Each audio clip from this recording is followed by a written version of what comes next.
प्रभु यीशु मसीह के सामर्थ्य नाम में आप सबको शालोम। आप अच्छे हैं? आज एक विशेष संदेश को आप सबके सामने लाने की आशा कर रहा हूं। जब हम प्रभु की उपस्थिति में आते हैं तो हमें कुछ करना है। हम क्या करें कि हमारे जीवन में अच्छा हो? हम क्या करें कि हम अपने जीवन में आशीष को पा सकें? हम क्या करें कि हमारी निचली दशा में से निकलकर ऊंची दशा में हम आ सकें? कुछ विषय जिन्हें आप जानते हैं, पर आज मैं आपको बहुत ही विस्तार रूप से बताने की कोशिश करूंगा। पहला है प्रभु की उपस्थिति में आकर क्या करना है। बताइए क्या करना है? जब हम परमेश्वर की उपस्थिति में आते हैं, सबसे पहले परमेश्वर के किए गए भलाइयों को स्मरण करके उस प्रभु की हमें आत्मा और सच्चाई से क्या करना है? बताइए।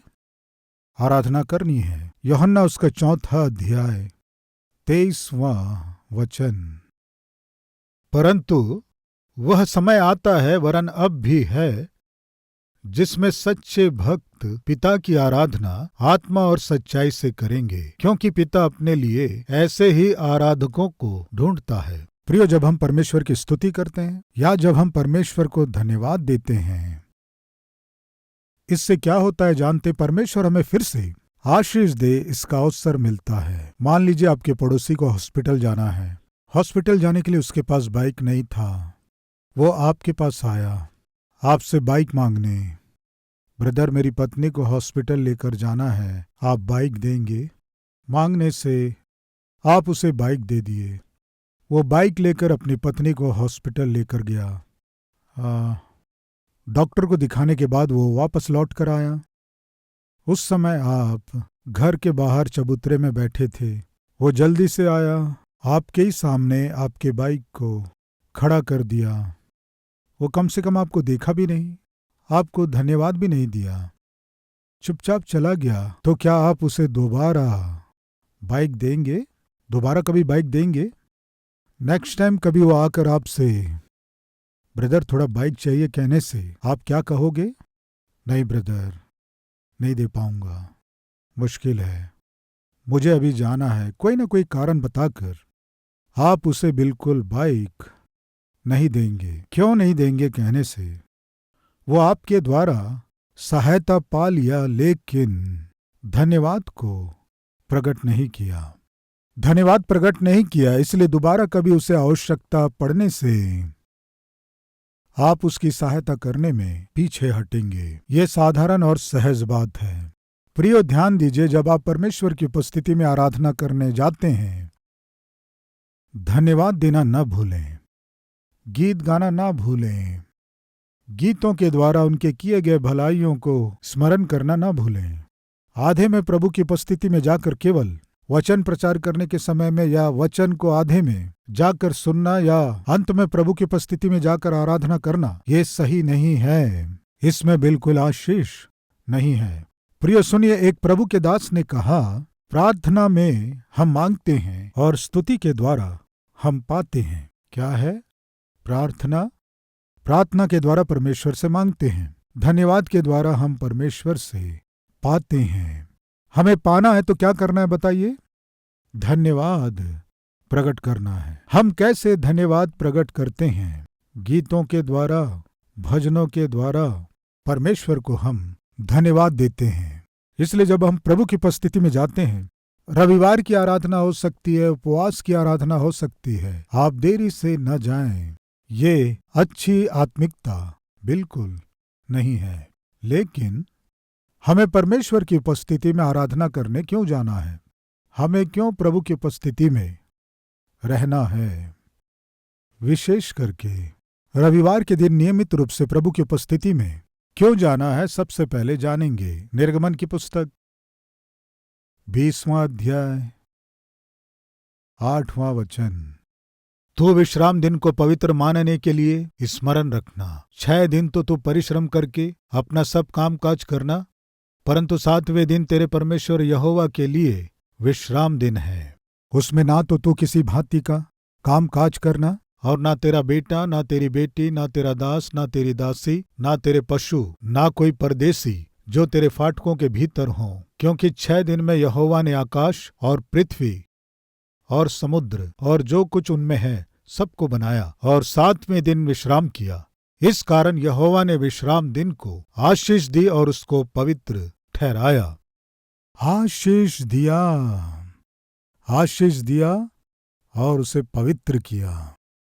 परमेश्वर की उपस्थिति में जब हम परमेश्वर की आराधना करने आते हैं तो सुनिए, 6 दिन परमेश्वर काम किया और 7वें दिन विश्राम किया। यहूदी आज के दिन भी विश्राम दिन का पालन करते हैं, लेकिन हम जो मसीह हैं, हम रविवार के दिन परमेश्वर की आराधना करने के लिए, परमेश्वर की महिमा करने के लिए, परमेश्वर की उपस्थिति में समाज के रूप में आते हैं। कारण क्या है कि हमारे विश्वास का आधार प्रभु यीशु मसीह का पुनरुत्थान है। इसलिए पुनरुत्थान के दिन में हम आराधना करने प्रभु की उपस्थिति में आते हैं। प्रियो, प्रेरित पौलुस ने अपने वचन में कहा, यदि मसीह जी नहीं उठा तो हमारा विश्वास करना व्यर्थ है।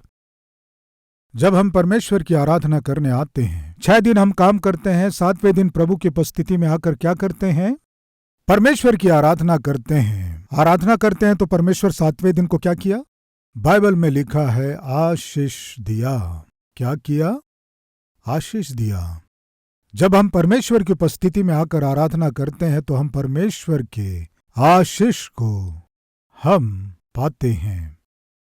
क्या होता है जब हम आशीष पाते हैं? वहां केवल 5 रोटी और 2 मछलियां थी। वो उस बालक के लिए काफी था, लेकिन हजारों लोगों के लिए भोजन के लिए काफी नहीं थे। लेकिन 5 रोटी 2 मछलियां किसके पास लाई गईं? यीशु मसीह के पास लाई गई। यीशु मसीह के पास लाए गए उन 5 रोटी 2 मछलियों को यीशु ने क्या किया? आशीष दिया। हम जब परमेश्वर के पास आते हैं तो परमेश्वर हमें क्या करता है? आशीष देता है। सुन रहे हैं प्रिय भाई और बहन? परमेश्वर की उपस्थिति में आने में क्या छिपा हुआ है? बताइए। आशीष छिपा है। वही बता रहा हूं। जब आप प्रभु की उपस्थिति में आते हैं, जैसे आए वैसे ही जाने की अनुमति नहीं है। आशीष पाकर जाना है। क्या होता है आशीष पाने से? हमने देखा ना, वे 5 रोटी 2 मछलियां थी, लेकिन हजारों लोगों के लिए, बताइए, भोजन में बदल गए। बहुतों के भूख को मिटाने वाले बन सके।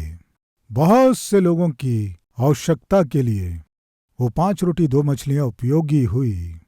आप परमेश्वर के हाथों में रहेंगे तो आप बहुतों के लिए आशीषदायक बनेंगे। बहुत से लोगों के लिए आप सहायक बनेंगे। बहुत से लोगों को भोजन देने वाले बनेंगे। बहुत से लोगों की आवश्यकता को पूरी करने वाले होंगे। आज आपके जीवन में आपकी आवश्यकताएं ही पूरी नहीं हुई हैं तो, आपके ही कष्ट दूर नहीं हुए हैं तो, आपको ही भूखे रहना पड़ रहा है तो सुनिए, आज आपको निश्चय परमेश्वर की आशीषें चाहिए। पूरे मन से आपको मांगना है, परमेश्वर पिता मुझे आपकी आशीष चाहिए। प्रभु, आशीष चाहिए पिता। यदि आप मांगेंगे तो मेरा प्रभु निश्चय आपको आशीष देगा। प्रियो, सबसे पहले हमें प्रभु की उपस्थिति में आराधना करने आना है। जब हम आराधना करने आएंगे, परमेश्वर क्या करेगा? पहला है आशीष देगा। 43 अध्याय 4 वचन। तब मैं परमेश्वर की वेदी के पास जाऊंगा, उस ईश्वर के पास जो मेरे अति आनंद का कुंड है। उस ईश्वर के पास जो मेरे अति आनंद का कुंड है, उस परमेश्वर के पास जाऊंगा। पहला, परमेश्वर की उपस्थिति में आकर आराधना करने से क्या होगा? आशीष मिलेगा। परमेश्वर की उपस्थिति में आकर प्रार्थना करने से दूसरा क्या है? आनंद मिलेगा। प्रिय भाइयों और बहनों, परमेश्वर की उपस्थिति में जो आनंद मिलता है वो कभी भी कहीं भी मिल सके नामुमकिन है। मैं पूछता हूं, आपके मन में कष्ट है, चिंता है, व्याकुलता है, दुख है, सिनेमा हॉल में जाकर बैठने से वो दूर होगा? वो कष्ट दूर होगा? आर्थिक समस्या दूर होगी? आपकी बीमारी ठीक होगी? आपके परिवार की समस्या जाएगी? पढ़ाई में आप फेल हो गए, वो अपमान दूर होगा? आपके जीवन में कष्ट नष्ट होने से, दुख तकलीफ होने से, बीमारियां, परेशानियां और असफलताएं होने से आप सिनेमा देखने जाने से आनंद मिलेगा? घूमने जाएंगे तो आनंद मिलेगा? शराब पीने से, घूमने से आनंद मिलेगा? आपके कष्ट को, दुख को, बीमारी को, समस्या को, तकलीफ को आज इस संसार में कोई भी दूर कर सकता है क्या? नहीं प्रियो। आपके कष्ट को, आपके दुख को, आपके परेशानियों को, बीमारी को, असफलता को दूर कर पाने वाला इस संसार में कुछ है कहने से मेरे प्रभु की उपस्थिति है। उस परमेश्वर की उपस्थिति में आकर आप अपने दुख को, तकलीफ को, बीमारियों को उस परमेश्वर से बखान करेंगे तो सर्वशक्तिमान परमेश्वर है, सारी सृष्टि का सृष्टि करता है, इसीलिए वो परमेश्वर आपके समस्या का हल देगा। आप कहाँ जाएंगे तो आपको आनंद मिलेगा। परमेश्वर की उपस्थिति में जाएंगे तभी मेरे प्रिय भाई और बहन आपको आनंद और शांति मिलेगी। इस बात को ना भूलें। प्रभु की उपस्थिति में जाकर परमेश्वर की आराधना करने से सबसे पहले हमें क्या मिलेगा? आशीष, और दूसरा आनंद, और तीसरा उन्नति। इफिसियों का 4 अध्याय 16वां वचन, जिससे सारी देह हर एक जोड़ की सहायता से एक साथ मिलकर और एक साथ गठकर उस प्रभाव के अनुसार जो हर एक अंग के ठीक ठीक कार्य करने के द्वारा उसमें होता है, अपने आप को बढ़ाती है कि वह प्रेम में उन्नति करती जाए, उन्नति करती जाए। प्रियो सुनिए, कलीसिया का सिर कौन है? प्रभु है। प्रियो वचन में हम देखते हैं कि शरीर में विभिन्न अंग हैं, लेकिन शरीर के ये विभिन्न अंग कैसे हैं?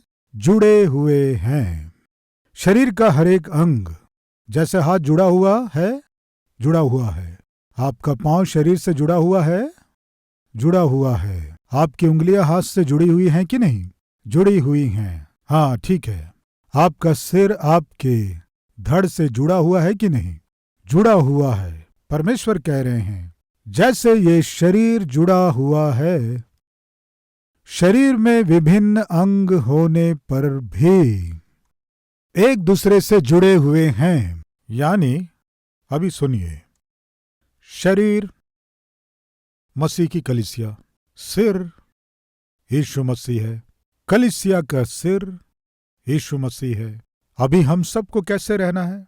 मिल के रहना है। आप दाहिने हाथ हैं, मैं बायां हाथ हूं, कोई दाहिना पांव है, कोई बायां पांव है, और एक आंख है, और एक कान है, और एक मुंह है। समझ में आ रहा है? जिस तरह हम सब जुड़े हुए हैं वैसे ही हम मसीह की देह हैं। यानी जैसे देह की विभिन्न अंग है वैसे ही हम सभी मसीह की देह रूपी कलीसिया के विभिन्न अंग हैं। मसीह की उपस्थिति में आराधना करने के लिए जब हम आए हैं, हम सब जब मिलकर आते हैं तो परमेश्वर हमें क्या देता है? बढ़ती और उन्नति। अभी एक मिनट, इस हाथ को इस देह से कोई काट दिया समझो, इस हाथ को काट कर अलग कर दिया समझो। काटा गया हाथ एकदम से दूर जाकर गिर गया समझिए। उस हाथ की उन्नति होगी या नहीं होगी? बताइए। होगी, किसी काम का नहीं रहेगा। पैर को काट दिए समझो, वो पैर काम करेगा, उपयोगी होगा, चल पाएगा। हाथ को काट देने से किसी चीज को पकड़ पाएगा? 5 उंगलियों से कुछ लिख पाएगा? मैं पूछता हूं, भोजन कर पाएगा? नहीं प्रियो। हाथ को, पैर को या शरीर के किसी अंग को इस शरीर से अलग कीजिए, वो किसी काम का भी नहीं रहेगा। प्रियो सुनिए, हम जो कलीसिया हैं, कलीसिया के रूप में एक स्थान में इकट्ठे होकर परमेश्वर की उपस्थिति में ना आकर मुझे क्यों कलीसिया के साथ जुड़े रहना है?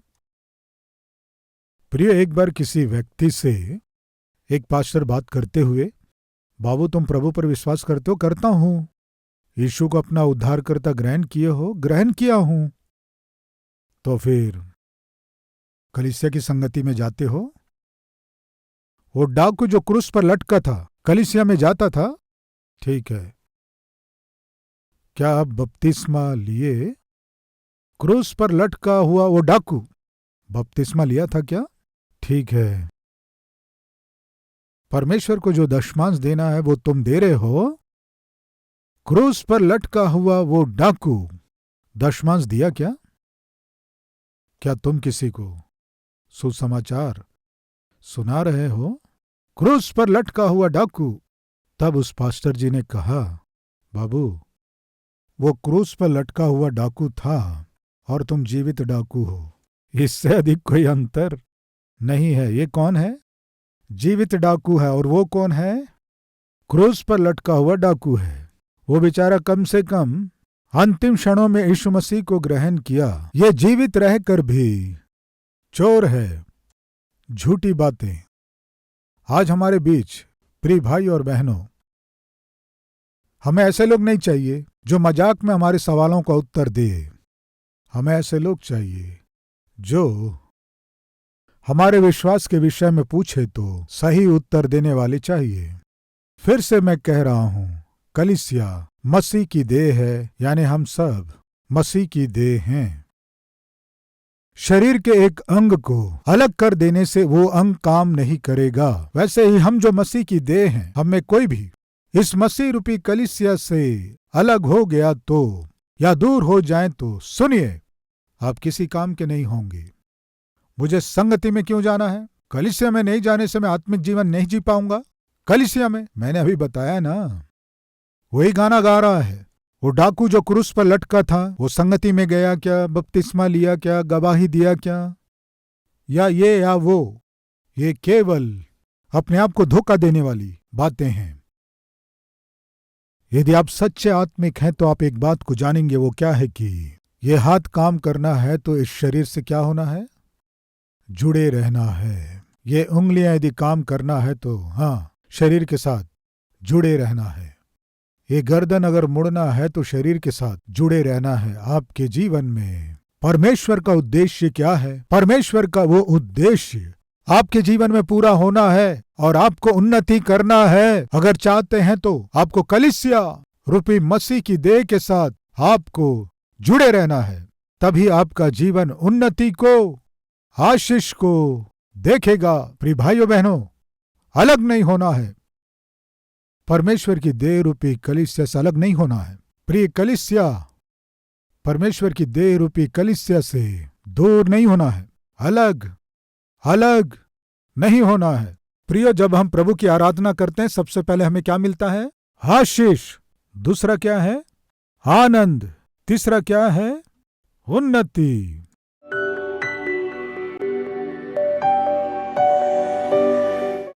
महान पवित्र परमेश्वर पिता, इस समय हर एक जन को आशीष दीजिए पिता। काम धंधे में आशीष, व्यापार में आशीष, नौकरी में आशीष, पढ़ाई में आशीष, परिवार में आशीष पिता दीजिए पिता। अनुग्रहित कीजिए। आर्थिक तंगियों में से छुड़ाइए पिता। कर्जों में से छुड़ाइए पिता। आर्थिक रूप से आशीष दीजिए पिता। उधार देने वाले बनना है, मांगने वाले के रूप में हमें नहीं रहना है। आशीष दीजिए पिता। हमारे आत्मिक जीवन को आशीष दीजिए पिता। बहुत से लोगों के लिए हमें आशीषदायक बनना है। उनकी आवश्यकताओं को दूर कर पाना है। हम आपकी महिमा कर सकें, आपके नाम को ऊंचा कर सकें, आपके प्रेम को इस संसार में हम दिखा सकें। हमारे हर एक काम के द्वारा आपको आनंद दे सकें। पिता, हमें आशीष दीजिए। यीशु के नाम से मांगते हैं, आमीन। हमारा पता Calvary, post box number 30, Kukatpally, Hyderabad 72।